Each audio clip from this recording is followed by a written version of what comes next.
has been around students, has been around workers, has been around tenants, to know that what they're doing, for some reason, doesn't seem to be enough. And we're going to hear from him now. Thanks, Saeed. And I just want to commend USI, all of your respective students, and most of all yourselves for coming out on the street today. The only way this government is going to be forced to listen and do right by students is if we build a movement of student power on the streets that puts unbearable pressure on this government. That is obvious. That is obvious when you listen to what Leo Varadkar said to me yesterday and again to Mary Lou MacDonald today. The government are living in a different planet. When asked about student poverty, the student accommodation crisis, the financial barriers and obstacles of fees, the cost of transport, the cost of going on placement, all Leo Varadkar could do was slap him on the back and say how well the government were doing by students. So we are literally talking about a government that are living in ivory towers or quite literally on a different planet.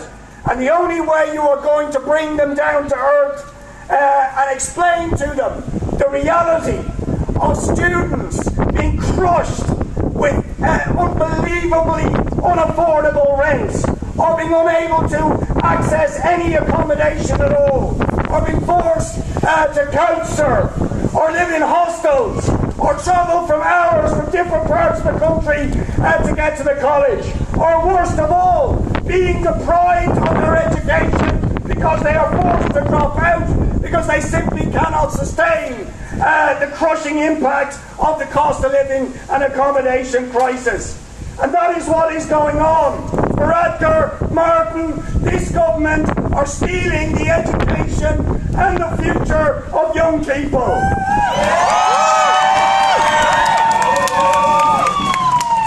And that is not rhetoric.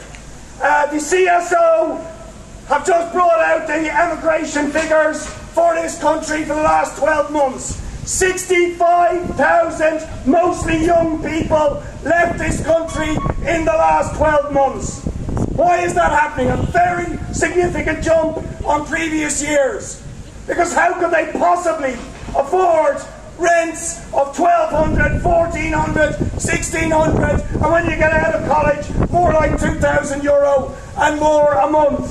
No social housing, no rent controls, no security of tenure. And what is the government talking about for the future? Budgets, tax breaks for landlords. You could not make this stuff up.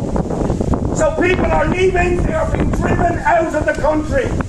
But what is most perverse, and this is why USI are right to highlight this figure below us, this is not happening when this country, as it was in the past, was impoverished, was one of the poorest countries in Europe.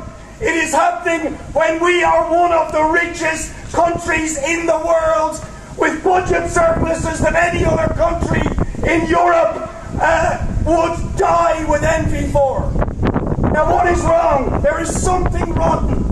If we can have the biggest budget surpluses the country has ever seen, but the worst housing and homeless crisis the country has ever seen, with people being crushed, students, workers, pensioners, those on low incomes crushed with the cost of living crisis, driven out of education, driven out of the country. What is the explanation? Well, you don't have to look far. Energy companies, record profits never seen before. International investment funds, vulture funds, landlords creaming in profits like we've never seen before. That's where this figure comes from. That 65 billion surplus is a tiny, tiny fraction of the corporate profits that have quadrupled in this country in just the last decade. So the truth is, the misery The housing accommodation crisis suffered by students is actually enriching a small minority of corporations, of vulture funds, of big business and of super wealthy individuals. And it is time we said no more. We're not putting up with this anymore. We demand our future back. And I'll just conclude by this. Today is the start. Today is the start, but we have to build this movement. We have to bring more people on the streets. We have to organise protests in every college campus, the length and breadth of the country until this government listens. And we must link up with the workers, the pensioners, all of those who are across our society being crushed with this cost of living and housing crisis. And although I know you put a lot of effort into marching today, I invite you to come back as your union is, and many of your unions, this Saturday, 1 o'clock at Parnell Square to join the National Cost of Living and Housing demonstration.